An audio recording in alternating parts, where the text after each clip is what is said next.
Assalamualaikum warahmatullahi wabarakatuh. Baiklah, di sini saya akan mempresentasikan sebuah materi dengan judul Perkembangan Sistem Informasi Berbasis Komputer. Sebelum kita masuk ke materinya, saya akan memperkenalkan diri terlebih dahulu. Perkenalkan, nama saya Muhammad Al-Hafiz, NIM 21610014 dari Fakultas Ilmu Komputer Universitas Sejakyakirti Palembang, dengan mata kuliah Konsep Sistem Informasi, dosen pengampu Lemi Riani MKom. Oke, langsung saja kita masuk ke materinya. Pengertian sistem informasi berbasis komputer. Sistem adalah sekelompok elemen-elemen yang terintegrasi dengan maksud yang sama untuk mencapai suatu tujuan. Menurut Wilkinson et al.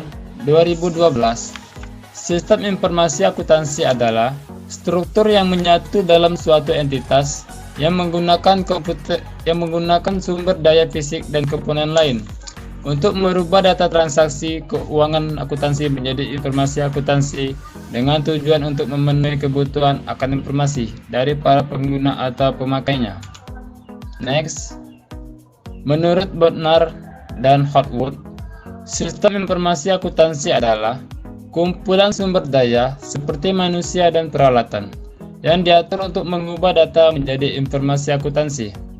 Next, menurut Niswonger et al. 2000, sistem akuntansi adalah suatu sarana bagi manajemen perusahaan guna mendapatkan informasi yang akan digunakan untuk mengelola perusahaan dan untuk menyusun laporan keuangan bagi pemilik, kreditor, dan pihak lain yang berkepentingan.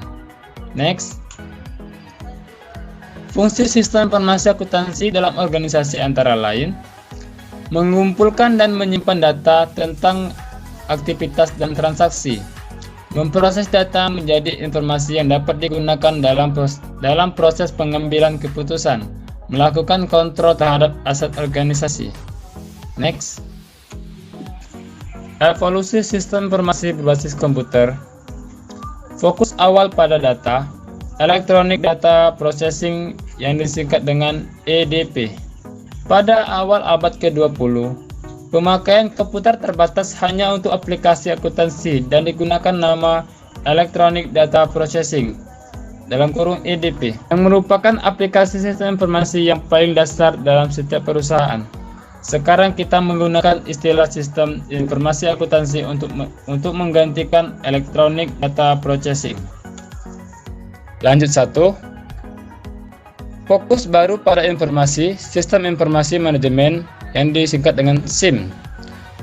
Konsep penggunaan komputer untuk mendukung sistem informasi manajemen mulai diperkenalkan pada tahun 1964 oleh para pembuat komputer.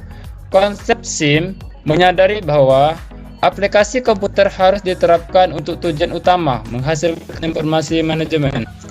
Fokus revisi pada pendukung keputusan, Decision Support System atau yang disingkat dengan DSS. Sistem informasi manajemen terus berkembang dalam menghadapi kelemahan-kelemahannya. Muncul pendekatan baru dengan nama Decision Support System atau DSS, yaitu sistem penghasil informasi yang ditujukan pada suatu masalah tertentu yang harus dipecahkan oleh manajer. Lanjutan 2. Fokus pada komunikasi, Office Automation yang disingkat OA. Penerapan OA atau Office Automation untuk memudahkan komunikasi dan peningkatan produktivitas di antara para manajer dan pekerja kantor lainnya melalui penggunaan alat-alat elektronik. Fokus potensial pada konsultasi, Artificial Intelligence yang disingkat AI. Ide dasar dari AI adalah bahwa komputer dapat diprogram untuk melaksanakan sebagian logis yang sama seperti manusia. Komputer muncul dan banyak digunakan dalam berbagai aktivitas perusahaan. Next, lanjutan 3. Komputer tidak mengubah fungsi sistem informasi akuntansi sebagai penyedia informasi yang relevan bagi berbagai pihak yang berkepentingan. Namun ia berpengaruh besar bagi sistem informasi akuntansi dalam proses menghasilkan suatu informasi dan dalam mengembangkan sistem informasi akuntansi itu sendiri. Sistem informasi yang akurat dan efektif dalam kenyataannya selalu berhubungan dengan istilah computer based atau pengolahan informasi yang berbasis pada komputer. Manajer membuat keputusan untuk memecahkan masalah dengan memanfaatkan data dan informasi. Informasi disajikan dalam bentuk lisan maupun tertulis oleh suatu pengolahan informasi. Pada bagian pengolahan dengan komputer terdiri dari 5 bidang, yakni SIA, SIM, dan DSS, kantor virtual dan sistem berbasis pengetahuan. Hal tersebut dinamakan dengan sistem informasi berbasis komputer, Computer Based Information System. Oke, selesai sudah. Itulah tadi materi presentasi dari saya. Apabila ada kata-kata yang kurang berkenan atau kurang enak didengar, saya mohon maaf. Cukup sampai di sini. Sekian dan terima kasih. Wassalamualaikum warahmatullahi wabarakatuh.